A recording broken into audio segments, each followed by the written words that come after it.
Hello everyone, my name is Rakhi and today I am talking about UPSC exam. ये सिर्फ एक exam नहीं है, इसमें बहुत सारी मेहनत होती है, बहुत सारा डिप्रेशन होता है और जो ऑलमोस्ट 2 से 3 अटैम्प्ट दे रहा है या फिर उसने बहुत ज़्यादा अटैम्प्ट दे दिया उनके लिए तो ये बहुत चीज़ मायने रखती है। और मैंने ऑलमोस्ट इस एग्ज़ाम को 4 ईयर दिए, भी ऑलमोस्ट इतने ईयर दिए और इस एग्ज़ाम में एट द एंड मेरे पास अभी फ़िलहाल कुछ नहीं है, but wait. So after my graduation मैंने डिसाइड किया कि मैं यूपीएससी का अटैम्प्ट दूँगी। फ़र्स्ट अटैम्प्ट में मैंने कोचिंग ली थी कहीं से, तो उससे मेरे बेसिक क्लियर नहीं थे और ड्यू टू पर्सनल रीज़न एक तो मेरी फैमिली में थोड़ा इशू हो गया था, मेरे ग्रैंडफादर की डेथ वगैरह हो गई थी उसकी वजह से, और एक मेरी पर्सनल लाइफ में रिलेशनशिप कुछ सही नहीं चल रहा था तो उसकी वजह से मैं बहुत ज़्यादा डिस्टर्ब हो गई थी, तो मैं उस तरह से पढ़ाई में कॉन्सेंट्रेट नहीं कर पाई। Then I moved. उसके बाद मैंने डिसाइड किया कि मैंने फ़र्स्ट अटैम्प्ट में दे नहीं पाई थी, मतलब फ़र्स्ट टाइम जब मुझे देना चाहिए था मैं दे नहीं पाई थी क्योंकि फ़र्स्ट टाइम मेरी एज नहीं थी। फिर मैंने ऐसे दिया धीरे धीरे, तो फ़र्स्ट अटैम्प्ट दिया मैंने। और फर्स्ट अटैम्प्ट में भी था उस टाइम मेरा सिलेबस कंप्लीट नहीं था, एक तो मैं कोचिंग आदि छोड़ के आ गई थी, दूसरी मेरे पास कोई गाइडेंस नहीं थी, तो मैं यूट्यूब से पढ़ रही थी, कुछ भी पढ़ रही थी, मतलब कुछ भी। इतना वास्ट सिलेबस होता है, किसी ने बोला PYQ करो तो PYQ, मैं ऐसे PYQ देखती थी जैसे ये कोई PYQ दिया हुआ है यहाँ पे, तो मैं ऐसे PYQ देखूँगी और उसको देखूँगी, अच्छा इसका आंसर ये है और कर लूँगी, ठीक है हो गया एक PYQ हो गया 2 PYQ, वैसे करके मैंने की तैयारी। उसके बाद फिर मुझे थोड़ी सी सेकेंड अटैम्प्ट जब मैं देने लगी तो मुझे कुछ गाइड करने वाले लोग मिल गए, जैसे कुछ मेरे फ्रेंड मिल गए, उन्होंने मुझे गाइड किया कि इस तरह से पढ़ो इस तरह से पढ़ो। मैंने सेकंड अटैम्प्ट दिया, अनफॉर्चुनेटली वो हुआ नहीं, ठीक है। फिर मैंने सेकंड अटैम्प्ट के बाद 1 महीने का ब्रेक लिया, अराउंड 1 महीने के ब्रेक के बाद मैंने कर दी अपनी मेंस की तैयारी। और उससे पहले मैंने सारी चीज़ें लिख दी थी कि अच्छा मैंने ये गलती की है वो गलती की है, और सब कुछ लिस्ट बना दी कि मैंने ये चीज़ अच्छे से नहीं पढ़ी, वो चीज़ अच्छे से नहीं पढ़ी, सब कुछ मैंने 1 on 1 लिस्ट बना दी कि मैंने PYQ गलत किए थे, मैंने टेस्ट सीरीज़ नहीं की थी। जैसे बोलते हैं ना कि आप कई टॉपर्स तो बोलते हैं कि हमने 10 टेस्ट किए, कई बोलते हैं हमने 50 टेस्ट किए, तो मैंने इस बार सोचा था कि कम से कम 20 से 30 टेस्ट में करके जाऊँगी, तो मैंने वो भी किए। PYQ मैंने अच्छे से किए, जो एलिमिनेशन टेक्निक होती है क्योंकि सारे क्वेश्चन करने लायक नहीं होते, मैंने वो भी अच्छे से देखे कि हमें किस तरह से एलिमिनेट कर सकती हूँ। और मैंने ये स्टार्ट किया था ऑलमोस्ट फर्स्ट टेस्ट में, जब मैंने फर्स्ट फुल लेंथ टेस्ट किया तो उसमें मेरे अराउंड 8 आउट ऑफ 200 मार्क्स बन रहे थे GS में। CSET में मुझे थोड़ी इतनी ज़्यादा प्रॉब्लम थी नहीं, तो CSET तो मुझे था कि मैं फिर भी मैं डेली 1 से 1.5 घंटा देती थी। और तो इस तरह से मैंने तैयारी शुरू कर दी अपनी कि करूँगी। फिर आया ऑलमोस्ट इस फेज़ में बहुत सी चीज़ें हुई, मेरा फ्रेंड सर्कल छूट गया, कई फ्रेंड्स की मेरी शादी हुई, मैंने वो अटेंड नहीं करी, मैं किसी फंक्शन में नहीं जाती थी, मेरे सारे दोस्त छूट गए। ऑलमोस्ट 6 महीने से मैं ये जो रूम दिख रहा है इस रूम में ऑलमोस्ट बंद ही हूँ एक टाइप का, मतलब इस रूम से मैं कहीं बाहर नहीं गई, बीच बीच में एक आधा बार गए, पर मतलब वैसे नहीं गए कि हम बहुत ज़्यादा इन्जॉय करें, वो भी गए तो हाफ डे में पढ़ गई थी, उसके बाद गए 1-2 बार गए, वो भी 6 महीने में अराउंड। बीच में बीमार हुए, कुछ हुए, 6-7 महीने से मैं घर नहीं गई हूँ कि मुझे इस बार कोई कमी नहीं रखनी है। मैंने अपना बेस्ट किया, मैंने अपने बेसिक क्लियर किए सबसे पहले, और जो पिछले साल का प्रीलिम्स था और जो दिसंबर तक का टाइम था उसमें मैंने मेंस की तैयारी भी करी, मतलब प्रॉपर तरीके से तो नहीं करी पर वैसे करी हुई कि मेरा एक एटलीस्ट मेंस का एक बार सिलेबस हो जाए। हमने देखा कि कैसे कैसे होता है, क्या होता है, वो मैंने कर दिया दिसंबर तक। दिसंबर अराउंड 15-20 दिसंबर से मैंने प्री की तैयारी शुरू कर दी। सबसे पहले मैंने अपने जैसे जो मेरे बेसिक सब्जेक्ट क्लियर नहीं थे वो उठाए, मैंने बेसिक किए, मैंने एक टेस्ट सीरीज़ करी, अराउंड 25 से 30 टेस्ट मैंने दिए। सब बोलते हैं इकोनॉमिक सर्वे से 1-2 क्वेश्चन पढ़ते हैं, वो इकोनॉमिक सर्वे मैंने 4 से 5 बार पढ़ा, उसका रिवीजन किया। उसके बाद मैंने अपने बेसिक स्ट्रॉन्ग किए। करंट अफेयर में इतने डिटेल में कभी नहीं पढ़ती, तो मैंने करंट अफेयर पढ़े, शो यू दिस। इस तरह के मैंने इतने क्रिस्पी और शॉर्ट नोट्स बना दिए थे एंड तक कि मैं रिवीजन कर सकूँ, और ये नोट्स एक बार में नहीं बने हैं, जब उसको 3 से 4 बार पढ़ा गया उसके बाद ऐसे नोट्स बनाए गए हैं, कुछ सब्जेक्ट के बनाए गए जिनको मतलब याद नहीं रहता, कुछ नहीं होता। तो ये सिर्फ करंट अफेयर की है। स्टैटिक की तो बात ही अलग है, स्टैटिक में तो कितनी किताबें हैं, लक्ष्मीकांत की 700-800 पेज की बुक है, वो कितनी बार पढ़ी, कितनी बार उसका रिवीजन किया, कितने उसके टेस्ट दिए। ये तो फुल लेंथ टेस्ट दिए थे 25 से 30 अराउंड, और ऑलमोस्ट आई डोंट नो, जो सेक्शनल टेस्ट है उसका तो मैं बोल ही नहीं सकती कि मैंने कितने टेस्ट दिए होंगे। तो इस तरह से तैयारी थी। अब मैं थोड़ा कॉन्फिडेंट थी क्योंकि जहाँ से मैंने तैयारी की थी, मैंने फर्स्ट टेस्ट में अराउंड 8 आउट ऑफ 200 मार्क्स आ रहे थे और लास्ट तक आते आते मैं 120 आउट ऑफ 200 मतलब यहाँ तक पहुँच गई थी। तो इससे थोड़ा होता है ना कि कॉन्फिडेंस बिल्ड हो जाता है। CSET की भी तैयारी ठीक थी, मतलब ऐसा नहीं बोल सकते कि नहीं थी, मतलब मोस्टली ठीक थी, वे कि पेपर हो जाएगा क्योंकि इसमें क्वालिफाइंग होता है, वो तो तैयारी करी। This I want to show you कि इस तरह से मैंने कुछ डिज़ाइन किया था कि जीएस को, अपने करंट अफेयर को ये सेट करे कि कितनी बार मुझे पढ़ना है, किस तरह से पढ़ना है। टीचर्स की गाइडेंस ली, ये मेरे टेस्ट का रिव्यू था कि मैंने इस तरह के टेस्ट दिए, ये था पावर अप के टेस्ट, ये कौन कौन से टेस्ट सीरीज़ मैंने लगाई है। इसमें मैंने करी कि मेरी मिस्टेक क्या क्या थी, एक डायरी टाइप बना ली थी मैंने कि हाँ ये जैसे ये करना, ये एलिमिनेशन टेक्निक थोड़ी सी मैंने, क्योंकि मुझे ना क्वेश्चन पढ़ने नहीं आते तो मैंने एलिमिनेशन टेक्निक सीखी, तो मैंने इसके शॉर्ट नोट्स बनाए थे। इन चीज़ों पे ज़्यादा फोकस करना है अगर ये पॉइंट आपके क्वेश्चन में रिपीट हो रहे होंगे। और ये भी टेस्ट के रिव्यू हैं कि कितने सही हुए कितने गलत हुए, ऐसी बहुत सी चीज़ें हैं। लास्ट में ये जो इंपॉर्टेंट टॉपिक हैं ये टॉपिक वाइज मैंने सारे ये कि जैसे मेरे टेस्ट से भी वो अलग करूँ, है ना। ये जैसे ये चीज़ें मैं बोलती थी तो मैंने ये एनवायरनमेंट की कन्वेंशन वगैरह ये सारी लिखी थी। तो मुझे लगता था कि शायद इस बार हो जाएगा, मे भी, मतलब थोड़ी सी पॉजिटिव फीलिंग होती है ना कि आपने टेस्ट में इंप्रूव किया है, आपने तैयारी की है, एक रूम में बैठ के, आप कहीं भी सोशलाइज नहीं हो, एक तो आपकी पर्सनल लाइफ अच्छी नहीं चल रही, आपके रिलेशनशिप सही नहीं चल रहे थे, आपने हर एक चीज़ को साइड रख के तैयारी करी हो। और ये मेरे अकेले का स्ट्रगल नहीं है, बहुत से लोग जो तैयारी करते हैं उनका स्ट्रगल होता है, उनको बहुत लोगों को पीछे छोड़ना पड़ता है, फैमिली से लड़ना पड़ता है, कई बार दोस्त से लड़ना पड़ता है, कई बार सबसे अलग होकर एक जगह तैयारी करनी पड़ती है। जब सब ग्रुप में घूम रहे होते तब मैं वहाँ जाने को मना करती थी, फ्रेंड्स मिल रहे हैं कितने टाइम बाद मिल रहे हैं, मैं वहाँ नहीं जाती थी, गैदरिंग नहीं करती थी, क्योंकि मुझे ये था कि अगर मैं वहाँ जाऊँगी तो मैं इन्वॉल्व हो जाऊँगी तो मेरा टाइम वेस्ट हो जाएगा। तो इस तरह से तैयारी करी।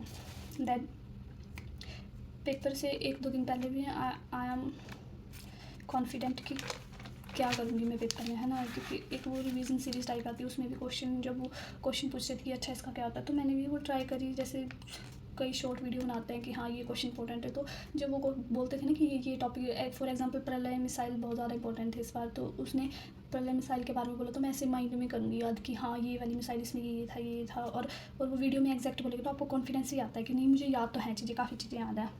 तो इस तरह से मैं बहुत आराम से पेपर देने गई थी। सो फाइनली आ गया पेपर का दिन। पेपर का दिन आया तो सुबह में मैं कॉन्फिडेंट थी, और शिवन सर बोलते हैं जैसे कि पेपर लिखो और स्माइल करो, तो मैंने भी वैसे किया। पेपर हॉल में एग्ज़ाम सेंटर में इजीली पहुंच गई थी, सब कुछ ठीक था। मैंने पेपर लिखा और सबसे पहले मैंने ये सोचा था कि मैं टॉपिक वाइज सेग्रीगेट करूँगी। दिस इज़ द पेपर,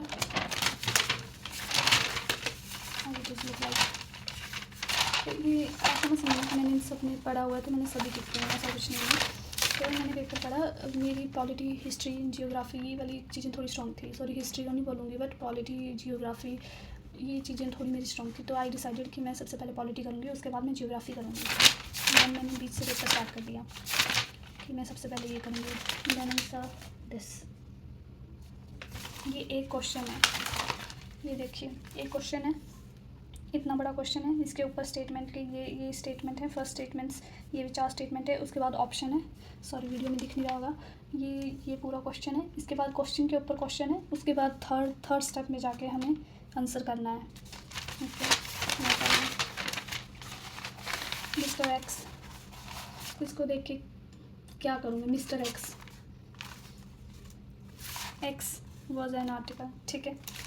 ये किस टाइप के क्वेश्चन है, ये क्वेश्चन मेरे को इतना लेंथी है। एंड जब ऑलमोस्ट आधा घंटा हो गया था ना जब मैंने पेपर मार्क किया, जिसको मैंने मार्कशीट में सिर्फ 4 आंसर टिक किए थे, and I was shattered there. और मैं पेपर देके वैसे भी शैटर कर गई थी कि इन्होंने ये क्या पूछा है।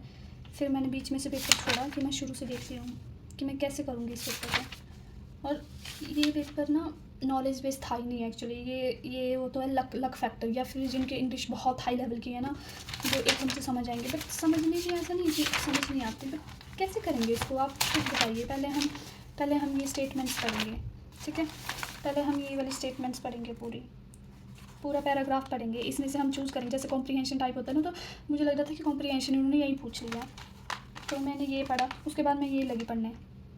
अब ये पढ़ूँ, ये पढ़ लिया, ये पढ़ूँ तो इसको भूल जाऊँ कि इसमें क्या लिखा है, इसको एलिमिनेट कैसे करूँ, इसको पढ़ूँ तो इन दोनों को भूल जाऊँ, फिर इन दोनों के साथ ये बड़ी मुश्किल से इन तीनों को सेट करें, तो फिर एलिमिनेशन लगाओ, एलिमिनेशन में समझ नहीं आया कि कौन सा करना है, किस तरह से करना है, ये बड़ी प्रॉब्लम हो रही थी। ऑल्दो जो उन्होंने एथिक्स वाला पार्ट पूछा तो वो थोड़ा सा इजी भी था, चलो जिन्होंने एथिक्स पढ़ा होगा पहले थोड़ा वो, तो मैंने बीच में थोड़ी सी करी थी तैयारी मेंस की, तो उसमें पढ़ा था। बट इतना लेंथी पेपर हम नहीं कर सकते। पेपर में अगर हम इतना बड़ा क्वेश्चन हम अफोर्ड कर रहे हैं, इसको सॉल्व कर रहे हैं, तो हम ऑलमोस्ट 2 क्वेश्चन को हम साइड रख रहे हैं कि उन 2 क्वेश्चन को छोड़ के हम इस वाले क्वेश्चन को पढ़ के सॉल्व कर रहे हैं। तो this was my experience and I get shattered. मतलब पहले 2 अटेम्प्ट में मैंने नहीं दिया था इतना, मेरी गलती थी, मेरे बेसिक क्लियर नहीं थे, बट इस वाले अटेम्प्ट में almost I give everything. But जब पेपर ऐसा आ जाए जो नॉलेज बेस्ड था ही नहीं, देखो आप यूपीएससी का एक मतलब डिफाइंड सिलेबस है पूरा, सॉरी, यस, यूपीएससी में एक डिफाइंड सिलेबस है कि हम इससे पूछेंगे। पॉलिटी जियोग्राफी इतनी ज़्यादा इंपॉर्टेंस होती है कि मतलब अराउंड 30 क्वेश्चन तो इन दोनों से मिलकर भी बन जाएगी, जो भी मिनिमम बोलूँ। जो पीवाईक्यू का पैटर्न रहा था, पीवाईक्यू एक पीवाईक्यू करके गई थी, एक पेपर सॉल्व किया था लास्ट में मैंने, ऑलमोस्ट 10 ईयर के एक पेपर सॉल्व करके गई थी कि किस तरह का पैटर्न है, समझ आ जाती है। एलिमिनेशन किस तरह के क्वेश्चन में यूज़ होती है वो भी समझ आ जाती है, तो वो मैं करके गई थी। मतलब मे भी उसके बाद मेरा पेपर नहीं होता, वो बात एक अलग होती है कि चलो मैंने मेहनत करी, जो मैंने पढ़ा था उसमें से बहुत ज़्यादा टफ पूछ लिया उन्होंने, चलो ओके। बट ये तो कोई पैटर्न ही नहीं है, ये कोई भी पैटर्न नहीं है। करंट अफेयर आधे बोल रहे करंट अफेयर बेस, कहाँ से करंट अफेयर बेस आया पेपर, मुझे कुछ समझ नहीं आया। कॉम्प्रीहेंशन पूछी है, एथिक्स पूछा है, और पेपर देने के बाद तो मैं ऐसे थी, 2 दिन से मैं ना ढंग से खाना खा पाई हूँ, मेरा मूड बहुत ज़्यादा मतलब ऐसे ही है कि बिल्कुल अकेले रहूँ। ऊपर से फैमिली को कैसे समझाऊंगी, क्योंकि उनको लगता है कि हमने तैयारी करने के लिए भेजा है, बाहर भेजा है तो बच्चे कर ही रहेंगे। अब रिजल्ट नहीं आता तो चलो मेरी फैमिली तो सपोर्टिव है, बट रिजल्ट नहीं आता तो कोई बोलते हैं ऐसे कि इन्होंने पढ़ाई नहीं करी होगी। बट इस रूम में रह के पढ़ाई करना मतलब नहीं, नॉट मैं अकेले नहीं कर रही हूँ, बहुत से बच्चे कर रहे हैं, हो सकता है कोई मेरे से भी ज़्यादा पढ़ रहे होंगे। बट अगर एक लेवल दिया, एक आपने डिफाइंड सिलेबस दिया, उसमें से पूछो, उसमें से हम अपना नॉलेज बताएंगे कि हमें कितना आता है। बट इस तरह का पेपर ये मतलब क्या है, ये ना पी है या ना मेंस है ना ये सी सेट है, पता नहीं किस तरह का पेपर इन्होंने पूछा है। सेम हाल सी सेट में भी था, इस तरह के क्वेश्चन, कम्युनिकेशन से क्वेश्चन पूछ लिए थे उन्होंने इस बार। और कॉम्प्रीहेंशन में क्या था मुझे समझ नहीं आया, और मैंने बीच में अदर कोई टेस्ट भी नहीं दिए कि मुझे अटेंड करना ही है। Now I am almost 24 years old. घर पे भी प्रेशर होता है कि हाँ एक लड़कियों को शादी का बड़ी जल्दी होता है, पर मेरे घर में होपफुली शादी से रिलेटेड कोई ऐसी जल्दी नहीं है कि तुम जल्दी शादी करो या 2 साल में तुम्हारी शादी करनी है। उनका ये डिसीजन है कि अच्छे से रहो, अपनी पढ़ाई करो, अपनी जॉब करो अच्छे से, उसके बाद अगर तुम्हें लगता है करनी है तो करो, नहीं करनी है तो और तुम्हारी चॉइस है, उसके हिसाब से बोलते हैं। बट फिर भी एक एज तक ऐसा हो जाता है, जैसे मेरी मदर एक सिंगल मदर हैं, तो उन्होंने बहुत कुछ किया, उन्होंने 3 बच्चों को पढ़ाया, बहुत अच्छी एजुकेशन दी, हम सब बहुत अच्छी जगह से पढ़े हैं और सब कुछ किया हुआ है। अब मैंने जब सोचता है अंदर भी सोचता है कि चलो 1-2 अटैम्प्ट, पहले मैंने सोचा था कि सिर्फ 2 अटैम्प्ट में कर लूँगी, पर एक और अटैम्प्ट देने के लिए मुझे घर वालों ने बोला कि तू कोई जॉब मत कर, अदर टेस्ट मत कर, मतलब भर पर उसकी तैयारी मत कर उस हिसाब से कि इसका कर ले। देन आई वाज ओके कि इस बार तो मैं अपना 100% दूँगी। 6 महीने ऑलमोस्ट देने के बाद, सिर्फ प्री के 6 महीने कि नहीं, पिछली बार बेसिक क्लियर नहीं थे, कहाँ कमी रह गई, सब कुछ किया, बट फिर भी इस तरह का पेपर हो रहा है। सी सेट का पेपर कॉम्प्रीहेंशन तो कुछ मतलब क्या ही थी, मुझे तो कुछ समझ नहीं आई। और इसमें से इजी क्वेश्चन करना भी मतलब ऐसा हो रहा था ना कि सी सेट में पता कैसे किया मैंने, जो बहुत लंबा क्वेश्चन है ना वो मैंने पढ़ना भी ज़रूरी नहीं समझा, क्योंकि इतना टाइम था ही नहीं मेरे पास कि मैं पूरा क्वेश्चन भी पढ़ूँ। मतलब जो लंबे क्वेश्चन थे वो तो मैंने किए नहीं, मे भी उनके आंसर ईजी होते हैं। जो छोटे क्वेश्चन में ट्राई कर रही थी कि हाँ चलो शॉर्ट क्वेश्चन है वो मैं ट्राई करूँगी, वो ट्राई करी थी तो कईयों के आंसर ही नहीं निकल रहे थे। क्या पता मैं वहाँ ज़्यादा पैनिक हो रही थी क्या, बट मैं ना ऐसे शैटर्ड हो गई थी कि मैं क्या करूँ। मेरे हाथ मतलब ऐसे हो गया था कि 6 महीने की मेहनत गई और अभी तक मैं इतनी ज़्यादा परेशान थी कि मैं अब क्या करूँगी। मेरा किसी भी एग्ज़ाम को देने का मन नहीं था, और यूपीएससी अगली बार मुझे देना है, अभी श्योर भी नहीं है मेरा क्लियर होगा नहीं होगा, बट मुझे इस पेपर को देखने का भी मन नहीं कर रहा। मतलब जब से मैंने ये पेपर दिया ना उसके बाद मैं आज ये सिर्फ आपको वीडियो में दिखाने के लिए इसको लेके आई हूँ, सिर्फ वीडियो में दिखाने के लिए लेके आई हूँ इसको। इसके अलावा मैंने इस पेपर को टच नहीं किया, कुछ नहीं किया। 2 दिन से मेरा खाने का मन नहीं हो रहा, किसी से बात करने का मन नहीं हो रहा। फिर मेरी मम्मी से बात हुई, दीदी से बात हुई, तो उन्होंने थोड़ा समझाया मुझे। मैं आई वॉज लाइक कि मेरा तो 6 महीने तो मेरे ऐसे चले गए, ना मैंने कुछ किया, ना मैं कहीं गई, मैंने सिर्फ एक जगह फोकस किया, अपनी तरफ से पूरी करने की कोशिश की। तो बट फिर उन्होंने कहा कि पढ़ाई तो बर्बाद नहीं होती, उनका कहना सही भी है। बट अगर आप लंबे टाइम से ऑलमोस्ट 4 ईयर हो गए मैंने इस तैयारी को दी है, बट अब अगर पेपर इस तरह से रहेगा, पैटर्न ये रहेगा, सिलेबस में से आप पूछ नहीं रहे, आप कहीं से भी कुछ भी डाल रहे हैं, तो ये पेपर तो पूरा लक बेस है। मतलब जिसका लक चला गया, जिसके तुक्के सही हो गए वो क्लियर कर लेगा, और जिसके नहीं, क्योंकि नॉलेज बेस था ही नहीं है। नॉलेज बेस हम क्या पढ़ते हैं, कितनी इंपॉर्टेंट चीज़ें थी, कुछ नहीं पूछा। लक्ष्मीकांत में से इतना चीज़ें, फंडामेंटल राइट इतने इंपॉर्टेंट, मैपिंग में से इतने क्वेश्चन आते, मैपिंग ऐसे घुट के पी गई थी मैं कि नहीं मैपिंग के क्वेश्चन तो करने ही है ऑलमोस्ट सारे भी, हाँ मैक्सिमम था कि कर लूँगी। एक वीडियो देखी थी मैंने यूट्यूब से, और क्या बोलूँ मैं, अब मेरा मन तो इस यूपीएससी पेपर से भर गया है। अब कोई भी एग्ज़ाम आएंगे मैं दूंगी, क्योंकि हम इस पर रिलाई नहीं कर सकते।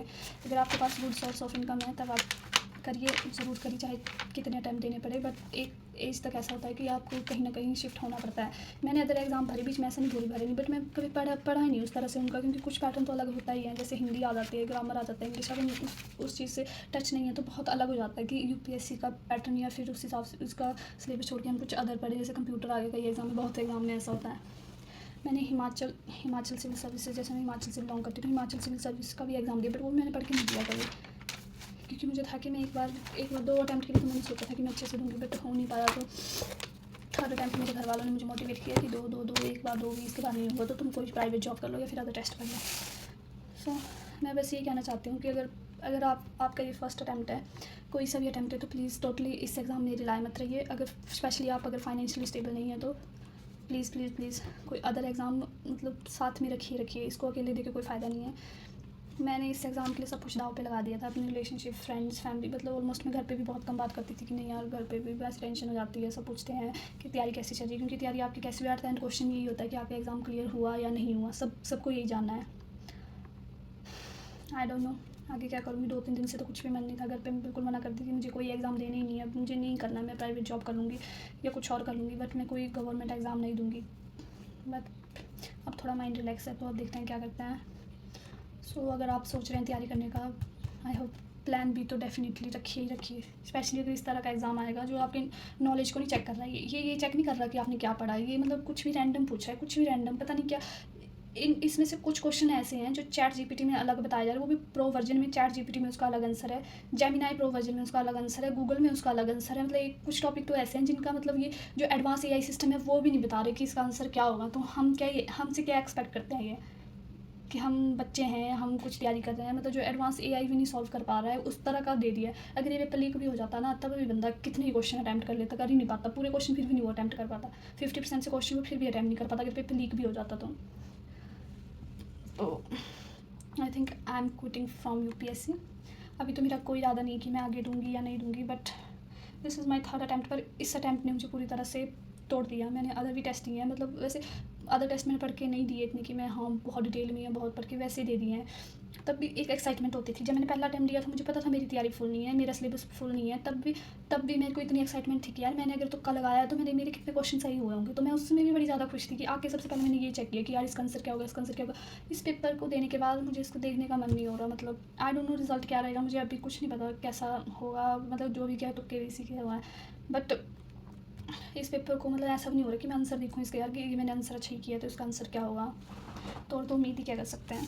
सो बस ये वीडियो मैं बस इसलिए बना रही हूँ क्योंकि कई पेरेंट्स ना सपोर्ट नहीं कर रहे बच्चों को। कई सोचते हैं कि यार हमारा बच्चा मेहनत नहीं कर रहा। डेफिनेटली कुछ का फिर भी एक प्री क्लियर हो जाएगा, वो अलग बात है, क्योंकि नॉलेज बेस है नहीं, जिसका तुक्का लग गया उसका लग गया। नॉलेज बेस होता तो ऑब्वियसली कट ऑफ की परसेंटेज हाई जाती है ना, कट ऑफ भी हाई जाती है, बट नॉलेज बेस है ही नहीं। जो शिवन सर हमें पढ़ाते हैं वो खुद बोल रहे हैं कि 100 में से 6 क्वेश्चन ईजी क्वेश्चन आए थे, मतलब जो करने लायक थे, उसमें से 60 या फिर 51 कुछ अराउंड बिल्कुल टफ क्वेश्चन थे। मतलब 51 से ज़्यादा आप 50% से ज़्यादा पेपर आप बिल्कुल टफ बना रहे हो, बिल्कुल टफ, वो भी टफ होता है कि सिलेबस में से टफ बना रहे हो। ये तो आउट ऑफ सिलेबस था, मतलब मेंस आपने प्री में पूछा, जबकि प्री का एक वेल डिफाइंड सिलेबस है, ऑलरेडी आपने दिया हुआ है, बट फिर भी ऐसी चीज़ें हो रही हैं। I don't know what to do. तो अभी मैं बहुत ज़्यादा शैट करी थी, मेरे से ढंग से खाना नहीं खाया जा रहा था, मतलब इमोशनली मैं बहुत ज़्यादा वीक हो गई थी, बट आज मैं थोड़ा अच्छा फील कर रही थी। और मतलब बस वैसे ही मुझे मन हुआ कि मैं शायद ये यूट्यूब में डाल के शेयर करूँ वीडियो। आई डोंट नो क्या होगा। बहुत से बच्चे तैयारी कर रहे हैं, और अगर आप तैयारी कर रहे हैं तो प्लीज़ एक बात दोबारा सोचिए कि आपके कितने साल खाएगा, कितने रिश्ते खाएगा ये पेपर, कितने रिलेशनशिप आपके जाएंगे, कितनी आपकी दोस्ती होगी, कितने आप अकेले रहोगे, और कितना आपको एक टाइम पर ऐसा लगता है ना कि सब आगे बढ़ गए और आप ना उसी फेज़ में कहीं अटके हो। बस आज से 2-3 साल पहले देखूँ तो भी मैं तैयारी कर रही थी, अभी भी मैं तैयारी कर रही हूँ। मतलब एक होता है कि हम जैसे ना कॉन्स्टेंट है कि हम यहीं पे खड़े हुए हैं, बस बाकी सब आगे बढ़ गए, बट ये जर्नी है, लंबी है। बट अब अगर इस तरह से पेपर आएगा तो ये this is not knowledge based paper, this is only तुक्का, पूरा तुक्का पेपर है। जिसका तुक्का चल गया उसका हो गया, नॉलेज बेस्ड तो है नहीं। और इस अटैम्प्ट में जो खुश था ना पेपर देके, वो जिन्होंने फर्स्ट अटैम्प्ट दिया दे वर वेरी हैप्पी। बहुत से उधर एग्ज़ाम सेंटर में भी बात हुई, जिनका पहला अटैम्प्ट था वो कहते ऐसे ही दे दिया था, हो गया जो हो गया। बट जिन्होंने ऑलमोस्ट 2 से 3 साल एक one of my friend is, उसका जो 6th अटैम्प्ट था, लास्ट अटैम्प्ट था, तो उसके क्या हालत होंगे। 6 साल से वो बंदा तैयारी कर रहा है, 6 साल में क्या उसके बेसिक क्लियर नहीं होंगे, क्या उसको कॉन्सेप्ट नहीं आते होंगे। और इस तरह के पेपर से मतलब वो प्री दे चुका है, उसका प्री क्लियर हुआ है, उसने मेंस भी दिया हुआ है ना, तो भी उसका वो बोल रहा है, कहता मेरा तो इस बार प्री भी क्लियर नहीं हो पाएगा। मतलब जिन्होंने मेंस दिया है, एक बंदे ने इंटरव्यू दिया, उनके भी यही हाल है। तो और उससे हम क्या एक्सपेक्ट कर सकते हैं। अगर आपके पास कोई दूसरा ऑप्शन है प्लीज़ उस पर रिलाई करें। यूपीएससी अब उस तरह का नहीं रहा, अगले साल भी अगर यही पैटर्न रहा, आई डोंट नो, मैं तो I am just quitting. I think मैं यूपीएससी दोबारा नहीं दूँगी। That's all. अगर ये वीडियो मैं पहले बनाती तो शायद बहुत ज़्यादा इमोशनल, रोना भी आ रहा था, रोई भी बहुत, क्योंकि आंखें सूज गई थी रात को, पूरी रात मैंने अकेले बिताई उस दिन। आई वाज शैटर्ड, मेरा बहुत ज़्यादा मूड ऑफ था, मैंने घर पे बात नहीं की, मैंने किसी से बात नहीं की, मैं आराम से बस सो गई थी और ये सोच रही थी कि शायद मेरी किस्मत ख़राब है या फिर ऐसा वैसा। बहुत सी चीज़ें होती हैं ना माइंड में कि आपके पास कोई नहीं होता, एक सिंगल पर्सन नहीं होता आपके पास कि हाँ उसके साथ आप डिस्कस करो या कुछ उस तरह के आप माहौल में जाते हो, तो दैट्स वेरी बैड। और क्या कहना है, आप एक चीज़ तो मैं श्योर करती हूँ कि मैं सोशलाइज़ होंगी अब, अकेले रूम में बैठ के अगर करनी भी होगी तो तैयारी करूँगी, मतलब मोस्टली तो नहीं करूँगी, बट एटलीस्ट मैं अपनी सोशल लाइफ नहीं इसकी वजह से ख़राब करूँगी कि कोई पेपर को इतनी इंपॉर्टेंस दे दूँ कि मेरी सोशल लाइफ पूरी झंड हो जाए। ये तो मैं अब दोबारा नहीं करूँगी। That's all for today. Thank you.